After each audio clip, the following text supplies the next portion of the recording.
Hello, and welcome to a new episode of From the Honeycomb podcast. I am your host, Katerina. Each week, we dive into a blend of topics that resonate with the soul. Whether you're an architect enthusiast, have a passion for Wanderlust, want to discover holistic approaches to rejuvenate your body and mind, or are intrigued to learn about Vastu Shastra with a modern approach, you've come to the right place.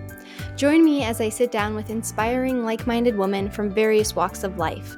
We will delve into their journeys to discuss the challenges and moments that define their paths. So sit back, relax, and let the spark of positive energy ignite your curiosity. Hi, it's me, Katerina. Before we jump into today's episode, I want to share with you something that can change the trajectory of your life. If you are ready to start your own architecture firm but are feeling overwhelmed by where to begin, I understand, because I felt the same way when I first embarked on my entrepreneurial journey. This is why I have created the ebook, The Mindful Blueprint for Launching Your Architecture Firm. This comprehensive workbook contains everything I wish I had known before starting my own firm. From building a solid business plan to creating your brand, The Mindful Blueprint for Launching Your Architecture Firm offers a step-by-step guide tailored to your timeline, whether you're launching your firm today, next month, or in a few years. Dive into essential topics like financial planning, organization strategies, and how to secure your first client, all in one convenient resource. That's right, you don't have to spend hours researching. I have done that for you so you can focus on building your business. And that's not all. With your purchase, you'll also receive an exclusive meditation for business owners, mindfulness tips, a crystal guide for support, and gratitude exercises to help you stay focused and positive throughout your journey. Turn your dream of having your own firm into a reality with the Mindful Blueprint for Launching Your Architecture Firm. Click on the link in the show notes to get your copy today. Now, let's dive into the episode. Today, I am joined by Feyi Quadri, a designer who has a balanced experience in architecture and interior design, allowing her to create holistic approaches to programming and design. Feyi is a founding member of Carnegie Mellon University's NOMA chapter and has continued her community outreach to the future generation of architects into her professional career. Feyi, welcome to From the Honeycomb. Thank you for having me.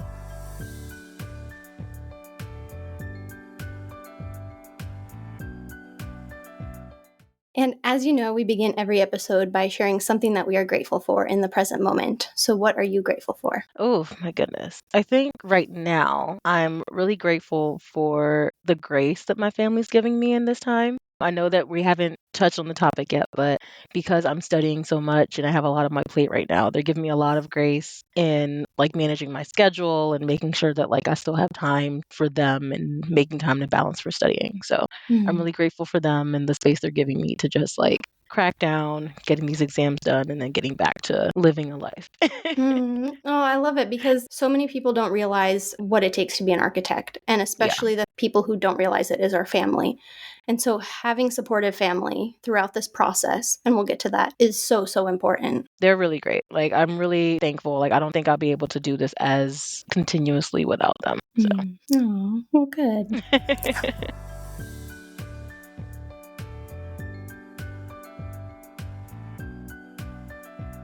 So what inspired you to become an architect? Where did that inspiration come from? So I feel like everyone has either a Lego story or an HGTV story. So I'm how can I make this sound a little bit different? But honestly, I was playing Legos when I was younger. I've always been into art and math. So while I was in school, I was always doing something with art, something with my hands. I think I'm a very tactile learner.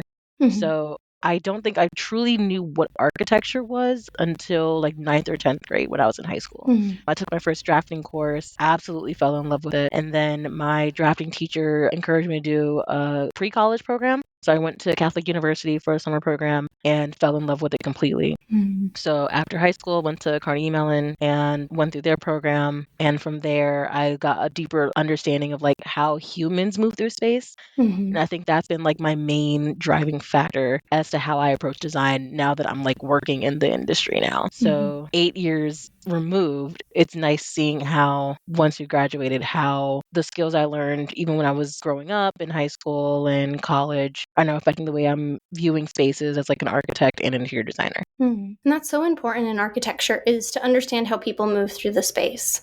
I think some people just do the design, the wow, especially in school, it's oh, but you don't think about how do the people interact with the space and you use For it. sure. And that's a huge part of it. So that's great that you kind of understood that from an early stage. Yeah. And I think what's interesting is that I don't know if at the time I was able to put words to it that was what I was doing, but I would always get like a little bit of resistance when I would have like crits and I would have like these really nice like clay renders where my concepts were really, really strong. And my presentation wasn't as like colorful or as bright as some of my other colleagues, but I was so focused on like, okay, someone's actually occupying this space. So how can I drive that first and visualize that? And then now graduating and seeing myself in the real world, I'm like, okay, that was why I struggled so much in that particular area.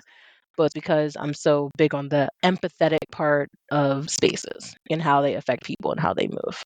Yeah. And so you work mostly in residential, Commercial, actually, yeah. So commercial. I do Okay, you're commercial commercial. workplace for the most part. I'm very fortunate to have done a lot of different like sectors. So when I first graduated, I was at a medium-sized firm called Walton Studio Architects, and we did multifamily, more like worship churches and community-based centers. A little bit of, I think I did one K through 12 project and like mixed-use residential. But I think my bread and butter was like workplace interiors. Yeah. I'm working more, still workplace interiors, but I think more like for the government and for like municipality type work.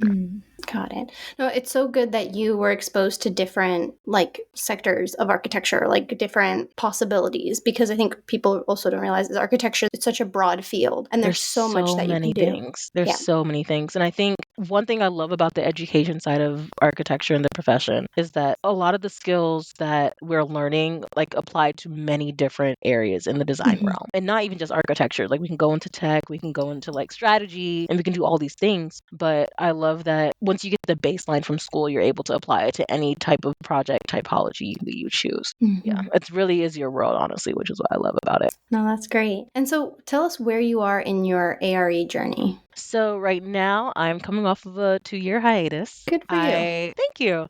I started my journey in 2018, I want to say.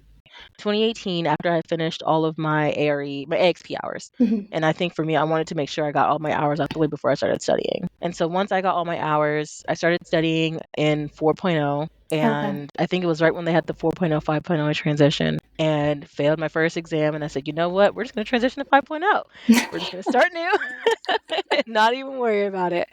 So I think that following year in 2019, I passed my first exam. Either 2019 or 2020, I passed my first exam. Actually, no, it was 2020 because that was when I was laid off at the start of the pandemic. So that layoff was actually a blessing in disguise because I actually had the time to study and like really figure out, one, if I still wanted to stay in the profession because there weren't many jobs where I was at. I mean, honestly, anywhere. And at that point, I was able to really see if I was really passionate about doing this for a living. And thankfully, I am. So I got those first 2 exams out the way. Life hit and some unexpected things happened, but I was able to transition to a new job where I'm currently at now. And now that I finally have like my feet on the ground and I've established myself, now I'm like getting back into studying. So I feel like I'm starting from ground zero again, but it's nice that the material that I'm studying now is very relevant to the work I'm doing. So it's just helping me become a better designer as I'm going through it.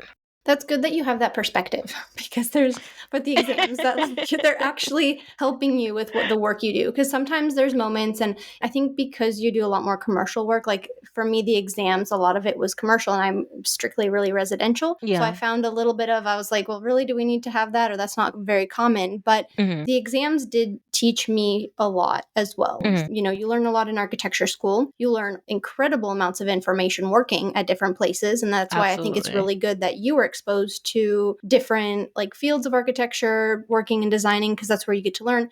And then the exams are just a cherry on top of that extra knowledge that you're going to get. For sure. I'm curious to know like how you were able to parse through the information as a residential architect and a residential designer. Like how was that mindset shift for you? So I would always say I put my NCARB hat on. And now I'm designing for NCARB is the company that I work for, and I'm going to use their processes, and that's how I approached it. And then when I went back to my regular job, I put on that hat for that company.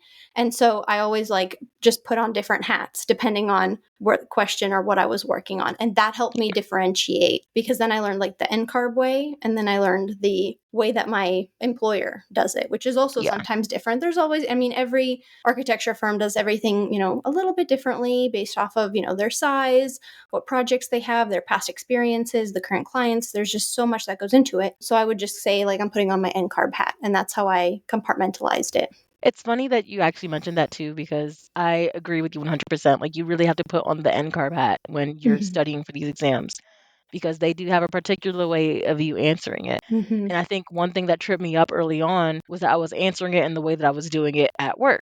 And it's like, hey, this isn't exactly, it's not wrong, but it's just not the way that NCARB wants you to answer it. And so once I got that understanding, I was able to say, okay, cool, this is the NCARB way of doing it. I have to not necessarily unlearn, but like turn off the part of the experience that I did know that I was trying to apply to it. And I think it's really smart that you took some time off, because I started my first exam 2017 right at the transition, failed right away because there was no material out there. Tried back in 2018, just bombed 4 or 5 exams that year because there just wasn't enough content out there. There wasn't. There's not, like, compared to now, I mean, all the groups you have, everything. I think COVID also projected it into like the online platforms and just 100%. All the study groups. Like, that's a huge aspect of it. So I think it was smart that you took some time off, because you let everything kind of figure itself out. You let NCARB figure their stuff out. You let like people go through it, create study material for you, because that was huge. Like, by the time 2020 hit, even 2019, 2021, I'm like, oh my gosh, all these people are creating these study materials. You've got Hyperfine. You've got, is it Elfie? I think she's from New York. She has all these practice. Elise, yeah. Oh my gosh, loved her stuff. It's like now there's just so much, and the community is so much bigger, I think, and so much more helpful. So I think now going through it, you're going to feel even more supported. For sure. I will say the one thing that honestly helped, like, the trajectory of how my momentum was going was my study group. We actually met at the Young Architect, like, summer series, I want to say, in 2020 or 2021. No, 2020, yep. And we all were just like, hey, we're all studying together. Let's just figure this out. We're all along the East Coast, so we just study like 3 times a week. And as we all like pass an exam or failed an exam, we just be like, hey, let's just encourage each other. Let's get each other going. Like you said, there's plenty of material now. Like, ARE is really good. We use Designer Hacks, Hyperfine, Amber Book, the Young Architect, like flashcards, e-list questions. Like, there's so many things. Like Walking the Eric Walker's Walking the ARE. There's so many materials. And I would just say, whoever is testing now, just make sure that you don't get overwhelmed. There's a lot out there, but use the ARE 5.0 handbook, get the main materials from there, and then use all of these extra study materials as like supplemental material. Like, use it to help you with practice exams, get the quizzes out the way. And if you need additional information to help you study, use those ones. I think that's great advice, because one thing to keep in mind too is like cost. Because you could have it's like, it's getting a second degree as what it feels like. It really is. And I think that sometimes, I don't know if employers take that into consideration sometimes when they're like, you're working, you're trying to like balance working and studying, and sometimes you'll have like a major deadline coming up. And thankfully I have really great like mentors and advocates who, like, I'll just say like, hey guys, like, I'm really overwhelmed this week. I can't do as much overtime as like I might one other week, because I might have an exam this week, or they'll allow me to take time off or flexible hours so I can actually do the work and study as well. So definitely speak up to your colleagues and your team. Let them know like, hey, I'm studying. You don't have to necessarily tell them like, hey, I'm studying on this specific date and testing on this date, but like, let them know like, hey, I do have things I'm trying to get through and trying to get licensed and make myself a better designer. So just take that into consideration as you're doing staffing and you're giving me a certain workload. Because I think that's one thing that it's still hard to manage sometimes as you're going through this process. I'm still managing it now too. So No, absolutely. And I think one thing that has to do with that is, I think, the multi-generational aspect of each generation in architecture, not even like age-wise, but like 4.0 had a different experience than ARE 5.0. And For so, sure. and even our bosses, I don't know if there was 2.0, 1.0, like back in the day, I know I was talking to another architect a while back, and she's like, yeah, you would go into this like gym at a high school and they would just have Yep. tables and you would be there for like 3 And you just days. be there. Yeah. Yeah. And I So was like, I it's, don't think I could do that. no. I'm glad I don't have to, but I appreciate the work that they put in so that we can be where we are now. No, absolutely. But I think it's really interesting even talking to like older architects and designers about how their process was in like the 1.0, 2.0, 3.0 era, and just saying like this has completely like transformed from their time of like taking like a 1 day exam for like 7 hours to us like being able to take them online whenever we want to. Yeah. It's really incredible seeing like how technology has like changed the way that we're testing. Oh, for sure, for sure. Yeah. And while you were at Carnegie Mellon, did they talk to you about the AREs? So we actually had a professional practice course Okay. where our professor would teach us like some of the 4.0 exams, but I think it wasn't like a semester long or half a semester long. Okay. So it wasn't like a heavy push for it. But what he really wanted us to do was like, as soon as you get out of school, you're still in study mode. Try to continue that, like get in that headspace and continue studying. I wish I had listened.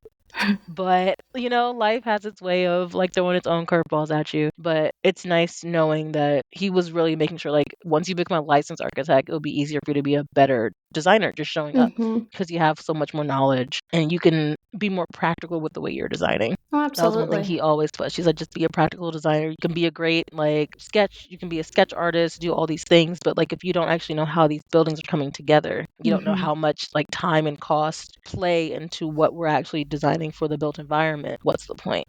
No, that's So we did have, like, a small exposure to it, for Okay, sure. good. Because that's what I've been asking some of the architects I've had on and designers, because I feel like some people never heard about the AREs in architecture school, and some people had like full blown classes that would help you prepare, that you Yeah. could take the exam while you were in school. So it's really interesting to see because the exams are they're a huge part of a lot of architects' careers. And it's like Yeah. the defining moment. And kind of coming back to what you mentioned earlier is taking a step back and looking at, is this even a career you want to pursue? Which Yeah. I think so many architects have. I had that when I was going through the AREs, where I was like, after multiple fails, I'm like, is this a sign from the universe or God or whatever? I'm like, that this isn't for me. And I had to Yeah. really take a step back and figure out, okay, is this something I want to do?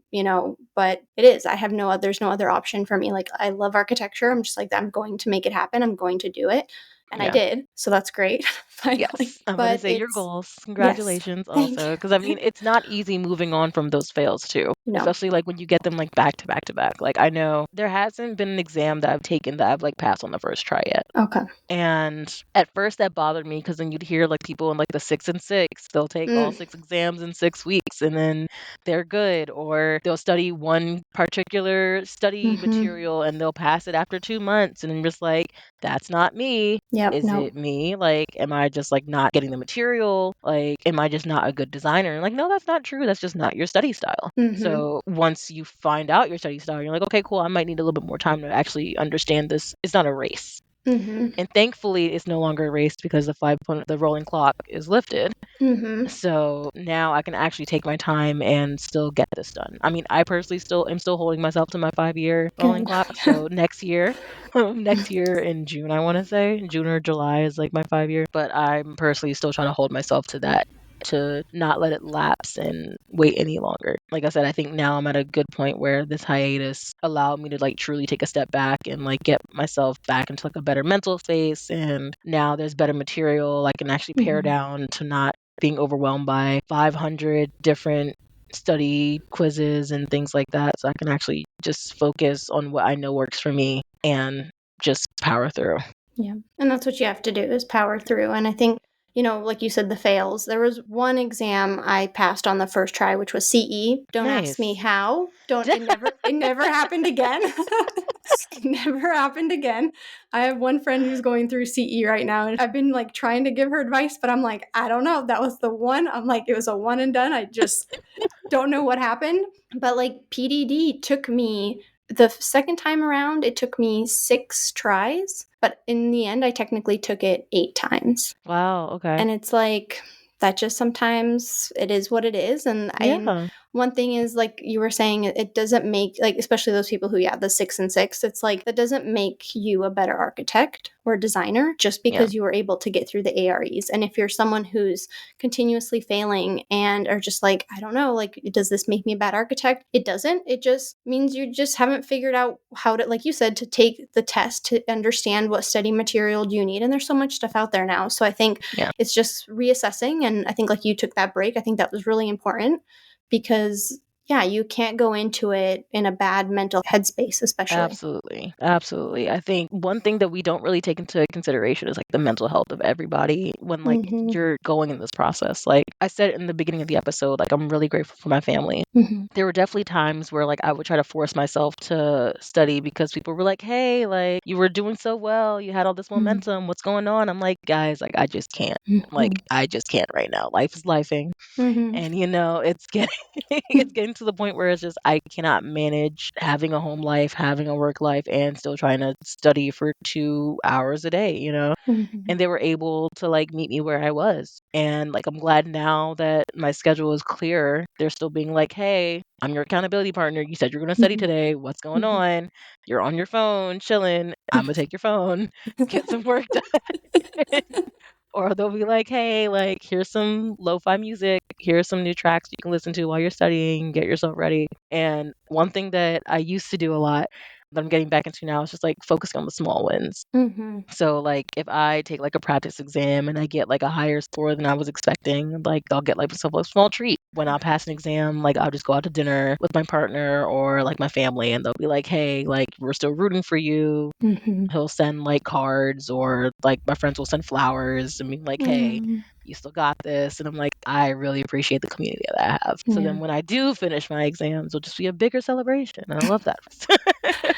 I did the same thing is I rewarded myself with, if I did well, if I got a higher score than I did exactly the same thing. And I think that was really helpful mentally because when you're starting out for the ARE exams, that license at the end of the road, it just wasn't tangible for me because I'm like, after I pass it, like after you pass an exam, you don't get a certificate. For me, I was like, I need something to hold to say that I did this, which ended up being presents for myself. So, and that's how I did it. And I rewarded myself. And I think with like rewards or buying yourself something or treats or going out to dinner and especially remembering to celebrate every one of those wins is going to keep you in that positive headspace moving forward. Yeah, exactly. And one of the things I want to talk about with you is your community outreach. And so you were also one of the founding members for NOMA, which is the National Organization of Minority Architects, right? Yes. And so you founded it for the college, for the student chapter. What inspired you to be one of the founding members? So one of my mentors and one of my closest friends, Sam Sanders, I think he was in his final year, and he was very big on trying to get the minority architecture students together for us to have a community, honestly. I know like a lot of times in my community, we talk a lot about like the HBCU, which is like the historically Black colleges, universities. I believe there are only like 7 or 8 that have architecture as an offering for a major for undergrad. So a lot of them are more like predominantly white institutions. And we already, I think, out of all of our cohort for the 5-year program, there may be 6 Black students in the program. Maybe 6 Black students, maybe like 4 or 5 Hispanic or Latina, and I believe the rest were either white or Asian. And so when we were talking a lot, he just wanted a space where minority architects, however you identified as a minority, you can come to this space, you can feel welcome, you can get resources, and similar to like AIAS, where they'll still host like design competitions and get them ready for conferences. He was able to establish that chapter for NOMAS. And so he had asked a couple people in our studios if we were interested, and myself and my best friend Sabrina were like, absolutely. We got a couple more people, and I think it was 6 of us total that started it with our advisor, who's still the advisor for the Carnegie Mellon chapter today. That's amazing. I was just part of the AWA plus D symposium. I don't know if you know, they're a woman. Yeah. And Angela Bell, part of NOMA LA, she was on the panel and I was the moderator. And so I got to learn a little bit more about NOMA. And so that's why when I was doing your little intro bio and I was like, oh my gosh, no way. Like That's amazing. And because we talked a lot about during that conference as well of creating these partnerships and then creating, organizations for people to come to. So I'm curious, what does it take to be able to start a chapter of NOMA at your Oh my university? goodness. So I wish I can give you the full account of everything that happened. But also, if people don't know, NOMA stands for the National Organization of Minority Architects. And so the student chapter is NOMAS, so NOMA Architecture Students. And I believe, if I'm not mistaken, he had to get, well, first we had to get our advisor, who's Erica Cochran. She's, I believe, the only Black female PhD at the school at the moment. And so we had our advisor. I believe we had to have like a letter of recommendation from the local NOMA chapter, so the Pittsburgh chapter. And I believe it was a couple more like letters of foundation. And I believe after that, you had to like have like 1 to 3 years of like good standing before you were like actually recognized as a student organization on campus. Wow. Yeah. That's a lot of work. It was a lot, but it's funny now because I believe our chapter had to go back into reinstatement because there were some issues with the funding. So I still volunteer with the chapter now Oh, wow. as a alumni liaison. And they Nice. were having like similar issues that we did when we first started about how like the school wasn't actually recognizing them as an organization because of like some funding flip that happened. But now they're back on track. But it was the same thing where like they had to show like their financial records and show how it would actually benefit the student population and the letters of recommendation through the local chapter for NOMA and through, I believe, a couple of professors in the program as well. So, yeah, I think the hard work was worth it because, like I said, it was able to create that community. And I think that's one of the reasons why community is so important because I believe it's only like 0.2 or 0.02 architects or licensed architects are Black women. Wow. And I think it's only under 1% for Black architects in general. Wow. And so I know it's even less for the Latinx community, even the Asian community. So I think because we were all just like, hey, we need to at least have a safe space in general and that be able to get access to the same resources that some of our other peers may already have through like networking and things like that. We may not have those opportunities. So that was one thing that Sam really wanted to push forward. And thankfully, like he's still serving as an alumni liaison as well, making sure that the students now, like we have portfolio reviews for them. We'll make sure that we can help get them set up for internships if they choose to have them, helping them with the NOMA student design competition, getting them funding for conference travel, or just helping them with like school supplies, because that's always an issue with schools. Sometimes it's like there's a lot to pay for all of these materials for models and for rendering and things like that. So just being the support that we wish we had when we were in undergrad or grad school, and being able to give back to the organization that helped me find a community outside of studio. That is important, is finding that community. And like you just said, it's also at the end, they're outside of studio, because I think sometimes we get studio is the be all end all, and that's where all our focus goes. And it's important to have that community even outside, but even still within the architecture community. And I admire you for starting your own NOMA's chapter at your university, Thank you. because that's I really wish I could take credit for it. I really do, but it's all Sam. And like I said, I'm glad that he was able to still pull us in for it. It was a lot, but I will say like Erica and Sam really spearheaded that effort to make sure that it was the stronger organization that it is now, for sure. And the fact that you're staying on as well, which is something I also wanted to talk about, is how do you continue to do community outreach while you're working and your exams? Like, so what does the community outreach look like for you now outside of school? So outside of school, like still serving on the alumni board for the Black Alumni Association. So I was recruited, I believe, around 2020 to come back just to like check in with the students. I believe it was around the bigger diversity, equity, inclusion conversations that a lot of schools were having. And I was just like, you know what? I'm far enough removed from the program where I can at least like give more feedback about like how the transition is after going from the academia world to now like the working profession. So I was connected with another friend that is in the School of Engineering alumni, and she got me back in touch with Erica. And basically, we'll just meet maybe every week or so with the students. They'll just tell us like, hey, like these things are happening on campus. These are things that are happening like in studio, giving insight and feedback and advice about like, hey, like were these things that happened when you were here? How would you navigate these situations? And for me, I'm actually helping to get them like funding for like conferences, like we said, helping to get them funding for materials and helping them have a better experience. So that's from the NOMA side. I also serve as an ACE mentor, and that is a nationwide initiative. So architecture, construction, and engineering professionals will mentor to high schools. Since I'm back home, I was able to mentor at my old high school. Oh, very So cool. my drafting teacher still is still teaching there. So Wow. it was nice being able to go back and like let him see like, hey, I'm still doing it. We're still good. But also encouraging the students there that the profession is still going strong. You still have great resources to get out there. And I think that's one of the biggest pillars for me staying in the profession too. Just being able to be a mentor and being able to still be an example of like Black excellence in architecture and design, and being able to show that you can have a different mindset and still be successful in this career. I really like that. And I think it goes to show like you are so supported in your journey that now you supporting others in their journey, it's like this full circle moment where, Absolutely. and I think that because you're getting that support as well, you're able to then know what kind of support the next generation of architects needs. For sure. And I think one thing that I always try to keep in mind is that like they learn like very differently than how we did, you know? Yep. So just giving them space to also like show the technology that they're coming up with. Like I know when I was in school, I was learning like Vectorworks and AutoCAD, and now they're all learning Revit and like Enscape, and they're starting to do AI with their things. I'm just like, oh my goodness, if only, if only we Yeah. knew. Yeah. But it's nice being able to see like the way they process and they think about how like design works. And I think I get as much mentoring them as they do as a mentee to me, because hearing their thought process and how their minds work about how they approach design and different problems, it allows me to take a step back and be like, hey, I could approach this the same way too.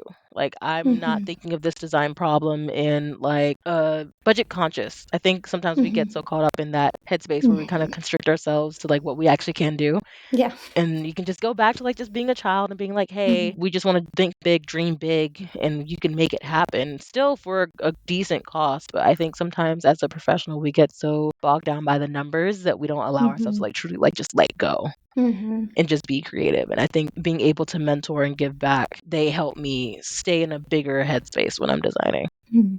I think that's so important too, having a connection to the future generation of architects. And I know I've started to do a little community outreach by going to the local high school and sharing about architecture. And Yeah. even though, like, I mean, I'm already in my early 30s, I still feel connected to these high schoolers. No, same. No, same. I'm like, guys, I still feel like I'm in high school. I still look like I'm in high school. Yep. So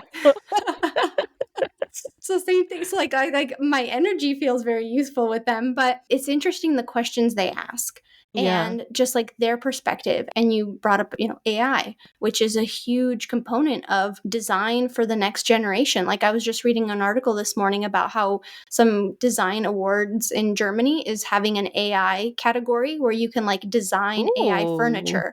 And it's like, so it's AI is already changing, not only how we produce architecture, but there's like awards for it. And so it's interesting to see how that next generation is going to take AI into the profession. And I think there's a lot of, older generation, even maybe like within our generation, who don't want to get on the AI train. And I think that's a huge mistake because, I mean, it's like when I think AutoCAD came out, some architects were incredibly against it. And I know some who still to this day are like, oh my gosh, like AutoCAD's the devil, like it totally ruined architecture. Really? And I'm like, it's not though. Like you kind of have to progress with the times and use AI as a tool, which is the conversation I've been having. Yes. So, and it sounds like Exactly. you kind of have that same feeling about AI. Yeah. I mean, when I first was introduced to AI, I was very skeptical. And I was just like, I don't get. Well, I think I was more so skeptical because there was a lot of fear mongering around it. Yeah. And I was just like, I don't think it's that big of a deal. I think that, like you said, it's a tool. Like AutoCAD is a tool. Like you still need the analog. And I think that's one thing that always like grounds me when I think about AI. Like AI is just a tool. You still need human input. And I think the design world still needs the human touch. So I don't think that our jobs are going anywhere. I don't think our jobs are at stake. I think that we still definitely have a place for it. And I think AI still needs parameters in order to operate effectively. And we help shape those parameters. So I think it's kind of like rendering. Like rendering could be a form of AI before, like, Yeah. if you think of it that way. Mm-hmm. And so I don't really think that it's something to hinder us. I think it could be used to like just create better design. I mean, it's the same Mm-hmm. way when you think of like kids when they just dream big without any boundaries. Mm-hmm. AI kind of is the same way where you can just put your prompt in and it'll generate something that you may not have even considered. And now Mm-hmm. that you've considered it, now it's brought up to like your conscience. You can now put that to paper and be like, hey, okay, this idea now is like brilliant. How can I now extract that from this virtual reality to now making it something in the reality in the built environment? And Mm-hmm. that still takes finesse. That still takes the human touch. And that still takes all the skills that we've learned throughout the profession and throughout school to actually make it happen. Mm-hmm. So I don't think there's a reason for any fear. If we embrace it as the tool that it's supposed to be, it can honestly help heighten the level of quality in design, I think. Mm-hmm. I completely agree with you on all of that. I definitely think, yeah, using AI as a tool and, letting it propel us into the future and using it, yeah, it'll help us for sure be able to design better as well.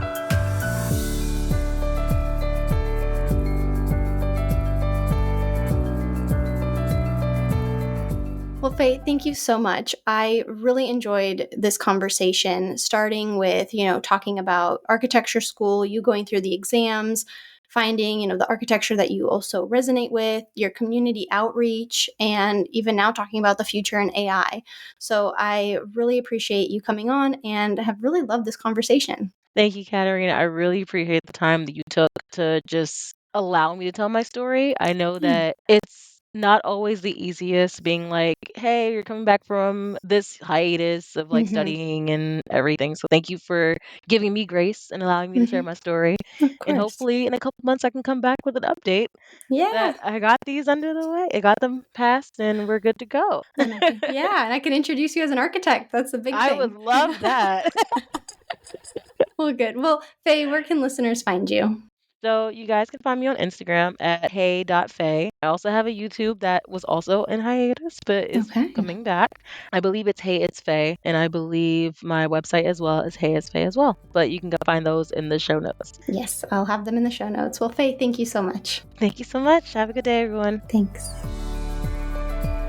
Thank you for listening to this episode of From the Honeycomb podcast.